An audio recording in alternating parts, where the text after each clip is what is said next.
हमेशा पेशेंट को मैं कहती हूँ प्लीज़ मेरे पास आओ तो अपनी साइंस ना लड़ाओ, गिव मी 40 डेज, अगर आपकी ज़िंदगी ना बदले तो मुझे आगे पकड़ लें। 3 महीने सिर्फ ऐसा गुजार लीजिए जैसा आपका हनीमून पीरियड है, जस्ट रिलैक्स, कोई मसले की बात नहीं है। अल्लाह ने देना है, वो ना क्यों करेगा? आपको मांगना नहीं आ रहा वो अलग बात है। मैं मुश्किल बातें करती हूँ, लोगों को ज़रा लगता है, लेकिन मैं आपके फ़ायदे की बात करी। अगर आपको लेना है तो उसमें आमंड ऑयल ज़रूर डाल दें, ठीक है, या 1 चम्मच सरसों का तेल डाल दें। बॉडी में हवा और खुश्की का मजाज अगर बढ़ जाए तो ये बीमारियां आती हैं। अगर आपको मैं तरबूज दे रही हूँ तो आप उसी की कैलोरीज में कि नहीं मैं इतना ही कैलोरी काउंट करके उसके ऑल्टरनेट कुछ ले लूँगी, तो हो सकता है मुझे आपको पानी ज़्यादा देना हो। तो मुझ जैसे कॉफ़ी लवर्स हैं जो जिम जाने से पहले कॉफ़ी इस्तेमाल करते हैं, या जिनको आदत पड़ गई है कि आँख ही नहीं खुलेगी जब तक कॉफ़ी का सिप नहीं हलक से उतरेगा, वो क्या करें? देखो पहले तो ये कि मैं मुश्किल बातें करती हूँ, लोगों को ज़रा लगता है, लेकिन मैं आपके फ़ायदे की बात करी। मुझसे आप मशवरा ले रहे हो, मैं मेजॉरिटी ऑफ सोसाइटी देख के आंसर नहीं करूँगी, मैं कोशिश करूँगी कि जो आपके लिए अच्छा है। अब कॉफ़ी शॉट जब आप लेते हो, कैफ़ीन इतने ज़्यादा लेते हो, कॉफ़ी की अपनी तासीर वाता या खुश्की की है। आपको कॉन्स्टिपेशन होने का डर है, अगर आपको फाइब्रोइड्स हैं तो वो ज़्यादा हो जाएंगे, एंडोमेट्रोसिस है तो वो बढ़ जाएगा, नाक में अगर पॉलिप हैं तो वो एग्रीवेट होंगे, एलर्जीज बढ़ने के चांसेस ज़्यादा हैं, क्योंकि एलर्जी, पॉलिप, एंडोमेट्रोसिस और फाइब्रोइड ये खुश्की की बीमारी हैं, और कॉफ़ी अपने मिजाज में खुश्क है तो ये आपको तंगी देगी। बहुत ही दिल करे लेने को तो कम से कम स्ट्रॉन्ग कॉफ़ी ना लें, और अगर ले रहे हैं तो 1 टीस्पून उसमें बादाम रोगन डाल दें सुबह उठते साथ ही, ताकि वो लेग्जेटिव के तौर पे काम करे। सही।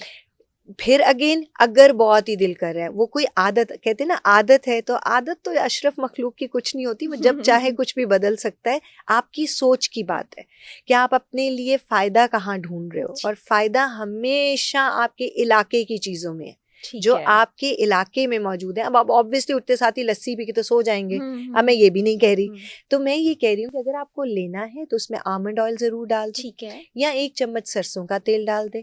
बादाम रोगन इसलिए डालें कि उसकी ब्लड सैचुरेशन ज़रा कम है, कोलेस्ट्रॉल नहीं बढ़ाएगा, तो वो आपको तकलीफ नहीं देगा। यानी पहले फाइबर से आगाज कर लें, उसके बाद अगर आप उसके चाय बाद कॉफी चाहे पीना लेना चाहते हैं तो ले लें, ठीक है, अब बंद नहीं कर सकते, लेकिन कम तो किया जा सकता है ना। बिल्कुल ठीक है, अगर बिल्कुल आप ठीक है। बिल्कुल कम कर सकते हो तो उसको स्ट्रॉन्ग इतनी ना लो, आपको बेसिकली वो उस खुशबू की चाहिए आप होती है। सही कह रही हैं, वो आपको खुशबू आपके कॉफी दिमाग को वो आपके दिमाग को खुशबू अच्छी लग रही बिल्कुल होती है, तो ठीक कह रही हैं खुशबू आप। जितनी डाल लें, कॉफी कुछ नहीं होता। हाँ, ये अब मैं आज से यही अपनी लाइफस्टाइल में चेंज लेके आती हूँ। सबसे पहले बिल्कुल तो ठीक। अपने से शुरू किया जाए ना।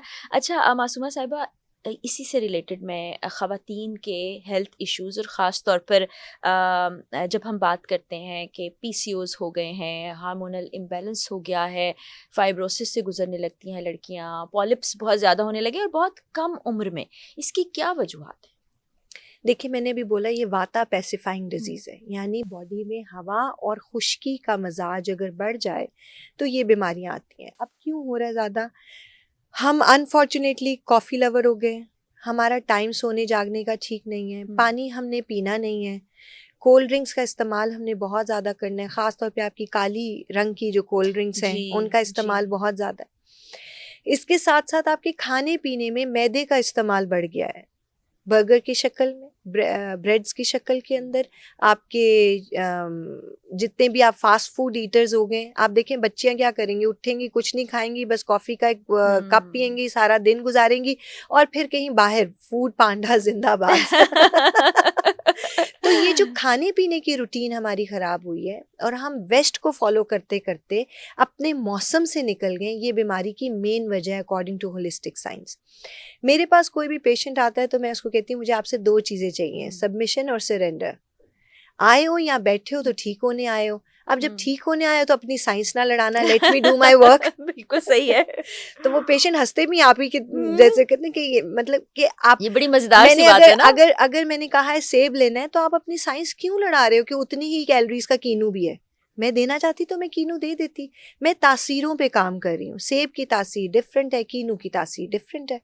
अगर आपको मैं तरबूज दे रही हूँ तो आप उसी की कैलोरीज में कि नहीं मैं इतना ही कैलोरी काउंट करके उसके ऑल्टरनेट कुछ ले लूंगी, तो हो सकता है मुझे आपको पानी ज्यादा देना हो। सो हमेशा पेशेंट को मैं कहती हूँ प्लीज़ मेरे पास आओ तो अपनी साइंस ना लड़ाओ, गिव मी 40 days, अगर आपकी ज़िंदगी ना बदले तो मुझे आगे पकड़ लें। वंडरफुल। तो ये है कि 7 kg पर मंथ रिडक्शन कराती हूँ, no walk and no exercise, अच्छा, पहली शर्त, no walk and no exercise. दूसरी शर्त मैं हमेशा कहती हूँ कि आपका जितने भी प्रॉब्लम्स हैं, पीसीओज है, इंसुलिन रेजिस्टेंस है, एक्नी है, कुछ भी है, आपको अपनी गट क्लीन करनी है। ठीक है। आपको फौरी तौर पे वजन कम करना है। आपके जोड़ों में दर्द है, कमर में दर्द है, आपको हार्ट इशू है, आपकी शुगर ऊपर है, तो फिर क्या करना है? आपको वजन कम करना है। जब आपको करना ही वजन कम है, क्यों? ताकि आपकी गट हील हो सके, जो कि उम्मुल अमराज है, मदर ऑफ ऑल डिजीजेस। तो आधी चीज़ें तो वैसे ही ठीक हो गई। अब उसमें हम क्या करते हैं, जिस तक हम घुटने के मरीज जिससा मेरे पास आते हैं और आके कहें जी डॉक्टर ने कहा वजन कम करो बट मेरे तो घुटने ही नहीं चलते, मैं चलूं कैसे? तो मैं कहती हूँ मैं तो पहला काम ही ये कहती हूँ, no walk and no exercise. ठीक। आप कम खाते हो, आप भागने शुरू हो जाते हो, जिम जाते हो। जिस वक्त आप ज्यादा खाते हो, आप घर बैठ जाते हो। तो ये कहीं से भी बैलेंस नहीं है। आप ज्यादा खाओ, प्लीज जिम जाओ। आप डाइट पे नहीं हो तो कम से कम वर्कआउट करो। लेकिन जब आप डाइट पे चले गए हो तो अपने आप को हाइबरनेशन में ले जाओ। ठीक है। सुकून करो, zip up, relax, let the body heal. जब वो हीलिंग प्रोसेस पूरा हो जाएगा तो फिर अब वॉक या एक्सरसाइज डाल के उसको मेंटेन करना होता है। तो तो ये तो उसमें बड़ा ज्यादा आसान मजेदार होता और है। डिफरेंट सा फॉर्मूला आप दे रही हैं हम सबको। ऐसा ही। अच्छा, फिर एक और बड़ा मसला हो जाता है जो मुझे कहीं ना कहीं लगता है कि वही जैसे आप बता रही खाने पीने से रिलेटेड है। कम उम्र बच्चियों में, नई शादीशुदा बच्चियों में और बहुत सी खवातीन में इनफर्टिलिटी का मसला है। बिल्कुल बहुत ऐसा। ट्रीटमेंट करा लिए, सब करा लिया, लेकिन नहीं हो पाया। देखो इनफर्टिलिटी के लिए अगेन मैं हमेशा कहती हूँ कि 3 महीने आपको अपने आप को देने हैं रिजुविनेट करने के।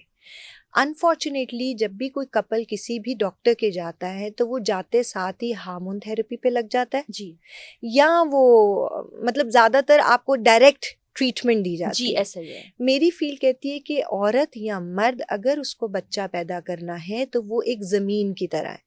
जैसे ज़मीन में आप पहली गो में जाते साथ ही बीज नहीं डालते, पहले आप उसके ऊपर हल चलाते हो, गंदी जड़ी बूटी हटाते हो, फर्टिलाइज़र डालते हो, फिर नरिश करते हो, पानी देते हो। जब वो तैयार हो जाती है देन आप कहते हो कि अब इसमें बीज डले और ये चले। जो अनएक्सप्लेन्ड इनफर्टिलिटी जी। है उसके ऊपर लोग कहते हैं जी आप बिल्कुल ठीक हैं, जाए ट्राई करें। क्या ट्राई करें? ट्राई ये करें कि सबसे पहले आप अपने पे फोकस हो। गट इश्यूज हैं तो वो ठीक कर लें। मेरे पास 99.9% कपल्स जो कि इनफर्टाइल आते हैं उनमें मर्द का कोलेस्ट्रॉल ज़्यादा होता है, यूरिक एसिड ज़्यादा होता है, उसको गैसेस का इशू होता है। ख़वातीन के अंदर खुश्की का एलिमेंट ज़्यादा बढ़ जाता है। अब मेरी फील कहती है खुश्की और तेज़ाबियत में बीज नहीं लगता। अच्छा, तो आपको पहले 3 महीने यानी 90 डेज अपने आप को रिजुविनेट करना है, रीसेट करना है, स्ट्रेस नीचे लेके जाना है। होता ही है कि हम आते साथ ही अपना ट्रीटमेंट जब कराते हैं वो सक्सेसफुल क्यों नहीं होता? उस महीने आपको गायनेकोलॉजिस्ट कह देती है आपने 13वां 14वां 15 दिन जी यूटिलाइज करना है। बिल्कुल ऐसा ही है। अब क्या हुआ, पहले तो वो पहले पीरियड्स आने पे रोना धोना था, एग फॉर्मेशन के पहले दिन पे ही डिप्रेशन थी, आने वाला एग अच्छा नहीं बन रहा।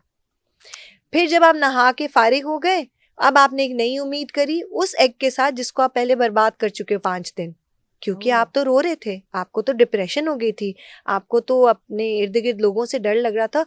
और 80% खवातीन खुद ही डिप्रेस ज्यादा होती हैं, इन जी लॉज भी कुछ नहीं कह रहे होते जी, सोच के। अपनी सोच की वजह से। तो पहले तो मैं उनको सोच से निकालती हूँ कि 3 महीने में आपको बच्चा पैदा नहीं करा रही, मैं आपको रिजुविनेट करा रही हूँ। ठीक। अपने आप को रिलैक्स करें। अगर आप मेरा प्रोग्राम ये देख रहे हो, जो भी देख रहे हैं और कोई ट्रीटमेंट ले रहे हैं, तो प्लीज़ 3 महीने सिर्फ ऐसा गुजार लीजिए जैसा आपका हनीमून पीरियड है। जस्ट रिलैक्स, कोई मसले की बात नहीं है। अल्लाह ने देना है, वो ना क्यों करेगा? आपको मांगना नहीं आ रहा, वो अलग बात है। ठीक है, बिल्कुल तो ठीक। पहले तो रिलैक्सेशन होनी चाहिए। उसके लिए हम एक्यूपंक्चर अगर ऐड होता है तो एक्यूपंक्चर ठीक करते है। हैं ताकि उसको मेंटल फिजिकल रिलैक्सेशन पे लेके जाएं। डिटॉक्स करते हैं, खातून का वजन ज़्यादा है, मर्द का वजन ज़्यादा है, वजन नीचे करेंगे। फिर नरिश करते हैं, विटामिन्स कौन से कम है। मैं हमेशा कहती हूँ कि अपना सर्च इंजन बदल दें।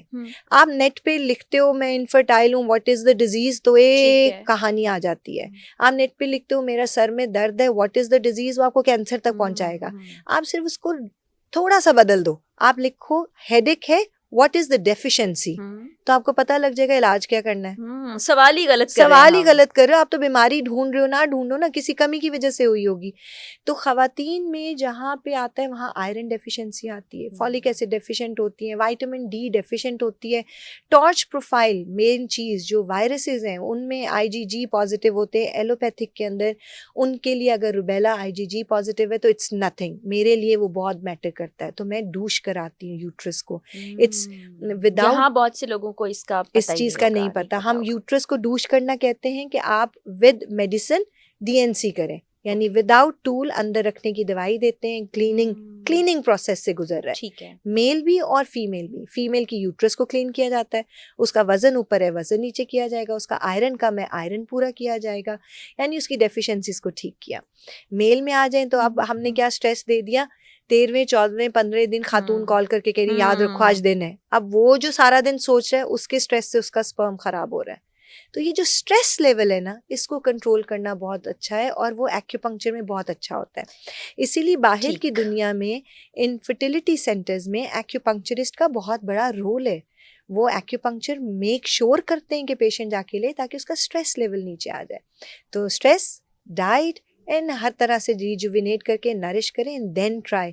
80% अल्हम्दुलिल्लाह मेरे पेशेंट्स ऐसे हैं कि जिनको कभी मैंने कोई दवाई ऐसी दी नहीं, अभी रिजुविनेट ही हम कर रहे होते हैं, सफाई कर रहे होते हैं कि वो कंसीव कर जाते हैं। माशाल्लाह, अल्लाह बड़ा रहीम है। और फिर वही बात है कि इलाज सही सिम्त में हो रहा हो तो फिर सब बेहतर होगा। अच्छा, यहाँ पर आपने जब बात की ट्रीटमेंट की तो आपने कपल की बात की, आपने मेल फीमेल दोनों के बारे में बात की। नॉर्मली क्या होता है, औरत जाके इलाज करा रही होती है, मर्द को मालूम ही नहीं, वो अपनी वही लाइफ गुजारता है, वही जैसे आपने कहा उसको कॉल आ जाती है, वो घर आएगा, वो समझेंगे कि हम वालदैन बन जाएंगे। तो ये कितना ज़रूरी है कि दोनों का इलाज हो?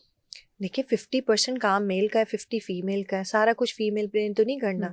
तो उस 50% को अगर आप निगलेक्ट करते हो, जो कि अब नहीं है, आप पिछले कोई 10 साल से चेंज हो गया है, बच्चे अब अक्लमंद हैं, समझदार हैं, और फिर माएँ भी समझदार हैं जो सास के लेवल पे आ गई हैं और वो समझदार पढ़ी लिखी हैं, तो मेक श्योर करती हैं अपनी औलाद को पहले पूछे। सो 102% दोनों का 50-50% काम है, तो दोनों को ही रिजुविनेट करना है। फिर अगेन कोई सुन रहा है तो मैं कहूँगी कि आप सिर्फ अपने आप का एनालिसिस करो, मैं बात ठीक कर रही हूँ। अगर आप इनफर्टाइल हो तो मेल के अंदर तेजाबियत ज़रूर होगी, ठीक है, उसके अंदर हर सूरत में बर्ब्स आएंगे, एसिडिटी होगी, कोलेस्ट्रॉल बढ़ा होगा, यूरिक एसिड बढ़ा हो सकता है। प्लीज़ उसका ख्याल करें और फिर जाके इलाज करें। फीमेल जो भी इलाज कर रही है, अगर आपके पास तेजाबियत है तो आप फर्टाइल नहीं कर सकोगे उसको। बिल्कुल ठीक है, बड़ा हम आपने एक्सप्लेन करके ये सब बताया। अच्छा, ये हमने बड़ी संगीन किस्म के मसाइल पे बात करी।